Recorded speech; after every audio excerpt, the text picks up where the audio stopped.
Hello and welcome to boundless wings guys. I know आप लोग बहुत ज़्यादा नर्वस हो रहे होगे अभी के टाइम पे कि बहुत सारी चीज़ें हैं करने के लिए, बहुत सारी चीज़ें हैं करने के लिए, समझ नहीं आ रहा कहाँ से करें, कैसे करें। यहाँ भी देख रहे हैं, वहाँ भी देख रहे हैं, 10 जगह पे देख रहे हैं। और ऑब्वियसली गाइस अभी के टाइम पे हमारे पास बहुत सारे यूट्यूब चैनल्स हैं, हर जगह आप चीज़ देख रहे हो, आप चीज़ों को समझ रहे हो। एंड बहुत सारे कोचिंग सेंटर्स हैं, आप यहाँ भी जा रहे हो, वहाँ भी जा रहे हो, बहुत सारी जगह आप जा रहे हो।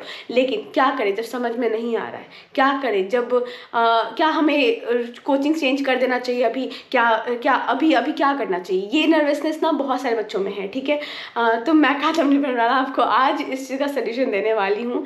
तो मैं आपको एक चीज़ बता दूँगा इस, देखो जब आप ट्राई कर रहे हो एक एंट्रेंस क्रैक करने का, ठीक है, कोई सा भी एंट्रेंस क्रैक करने का, तो सबसे इंपॉर्टेंट चीज़ पता है क्या है? आप कितने डेडिकेटेड हो। यहाँ पर ये इंपॉर्टेंट नहीं है कि आप किस कोचिंग सेंटर, हाँ चलो कुछ कोचिंग सेंटर्स है ना जो भीड़ जब कलेक्ट करते तो ऑब्वियसली जहाँ पे भीड़ होगी वहाँ पे आप नहीं पढ़ पाओगे।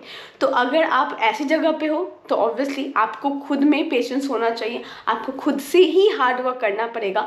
They might not be somebody जो कि आपको उस तरह से गाइड कर सके जहाँ पे ऑब्वियसली 1% गाइड करे। जैसे मैं अगर मान लो मेरे साथ जो लोग बाउंडलेस विंग से जुड़े हैं, या फिर कोई ऐसा बच्चा है जो ऐसी जगह से जुड़ा है जहाँ पर कोई एक इंसान, कोई एक या दो इंसान तुमको प्रॉपरली लाइक कुछ कम नंबर ऑफ बच्चों पे फोकस कर रहा है, तो ऑब्वियसली आप पे ज़्यादा फोकस होता है। लेकिन जब बहुत एक भीड़ में आप रहते हो तो आपको समझ में नहीं आ रहा होता है कि क्या करें, क्वेश्चन पूछे तो कैसे पूछे। तो वहाँ पर गाइस आप एक काम कर सकते हो, आप हमारा एक ही चैनल भी है, यहाँ पर भी आप आके क्वेश्चंस पूछ सकते हो। I will be there. अगर आपके क्वेश्चंस कुछ भी एग्जाम से रिलेटेड हैं तो आप पूछ सकते हो, मैं आपको उसके आंसर फॉर श्योर दूंगी। एंड हाँ गाइस, एक इम्पॉर्टेंट चीज़, अभी आपको अपने नीश पे फोकस करना, अभी आपको प्रैक्टिस पे फोकस करना, अभी आपको अब आप इस चीज़ पे फोकस मत करो कि चेंज करे।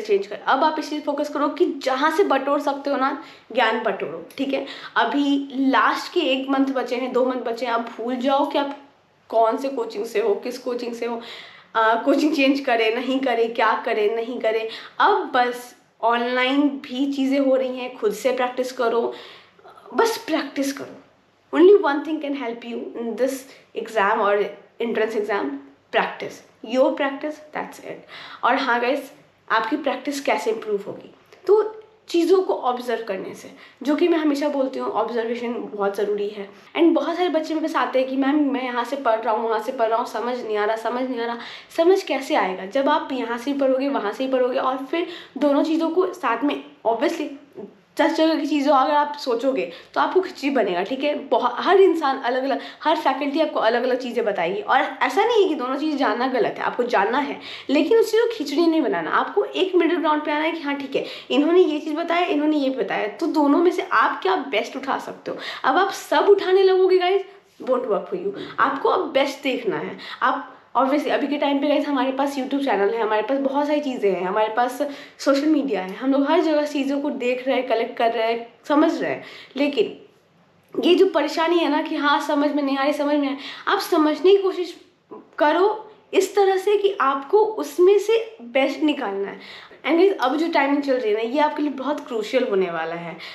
लास्ट के 2 मंथ जो है ना वो बहुत ज़्यादा क्रूशियल होते हैं। इस टाइम पे अगर आप स्विच खेलोगे तो नहीं होगा। मैं यहाँ पर एक वर्ड का एक्सप्लेन करने वाली हूँ, स्टूडेंट होपिंग सिंड्रोम। ये हॉप करने वाली जो सिंड्रोम है ना गाइस, ये बहुत बच्चों में होती है, और ये गलत नहीं कहूँगी मैं इसको। ये ठीक है, आप को नहीं समझ में आ रहा, आप आगे गए, लेकिन आपको वहाँ भी समझ नहीं आ रहा, आप फिर आगे गए, आपको वहाँ भी, आप कब तक आगे जाओगे? एक जगह पे आपको खुद भी समझना होगा कि उनका तरीका भी समझो। अगर आप सिर्फ स्विच करते रहोगे तो नहीं होगा, आपको क्वेश्चन पूछना पड़ेगा। हम लोग क्या करते हैं, कहीं एक ज्वाइन करते हैं, अगर किसी एक जगह पे ज्वाइन किया, हम लोग राइट क्वेश्चंस नहीं पूछते। राइट सेट ऑफ क्वेश्चंस पूछना बहुत ज़रूरी है कि यहाँ पे मैं गलत हूँ, यहाँ पे मुझे समझ नहीं आ रहा है, इस जगह पे मैं क्या क्रिएटिव कर सकती हूँ, इस जगह पे मैं क्या इंप्रूव कर सकती हूँ अपने आप को। लेकिन लोग क्या करते हैं कि सर ने कुछ समझाया, मैम ने कुछ समझाया, समझ ही नहीं आया। तो अब समझ ही नहीं आया तो उस समझ क्या नहीं आया, वो क्या पूछना बहुत ज़रूरी है, ठीक है। अभी से अपने आप से ही पूछना स्टार्ट कर दो कि वो क्या क्या है, ठीक है। क्या, कहाँ पे आप गलती कर रहे हो, कहाँ पे आप गलती कर रहे हो। अगर कुछ बना रहे हो तो उसमें आप कहाँ पे कम कर रहे हो, कहाँ पे आप और कुछ अलग कर सकते थे, ठीक है। कहाँ क्या, ये कुछ क्वेश्चंस है ना, तो जो खुद से पूछना स्टार्ट करो सबसे पहले कि कैसे आप इनोवेटिव करोगे, कैसे आप डिफरेंट करोगे, क्या अलग करोगे, कितना टाइम लगाओगे, और उस टाइम को जब लगा रहे हो तो उस टाइम को आप फ्रेम किस तरह से कर रहे हो। क्या 3 क्वेश्चन बना रहे हो, 4 क्वेश्चन बना रहे हो, तो उस 4 क्वेश्चन में आप 40 घंटे लगा रहे हो या 4 घंटे लगा रहे हो, वो चीज़ पता होना चाहिए। या 40 मिनट लगा रहे हो, ये चीज़ पता होनी चाहिए, ठीक है।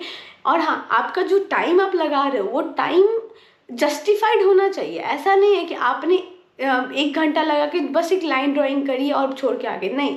आप जो भी काम कर रहे हो वो काम इतना इतना इतना परफेक्ट, इतना क्लियर होना चाहिए, इतना वाव वाला चीज़ होना चाहिए ना कि उस काम को देखने के बाद आपका मेहनत दिखे, बेसिक आपका मेहनत दिखना चाहिए, ठीक है। आप प्रैक्टिस ही करके उस चीज़ को इम्प्रूव कर सकते हो, there is no other way, ठीक है गाइज। तो अगर आप चाहते हो इस चीज़ को इम्प्रूव करना, और अगर आपको कोई एक बेसिक गाइडेंस चाहिए ना, तो आप हमसे कनेक्ट कर सकते हो। कॉन्टैक्ट डिटेल दिया हुआ है एंड डिस्क्रिप्शन बॉक्स पे भी आप देख सकते हो कॉन्टैक्ट डिटेल हमारा। एंड हाँ guys, thank you so much to watch this video, see you soon. बस प्रैक्टिस करते रहो, बाय बाय।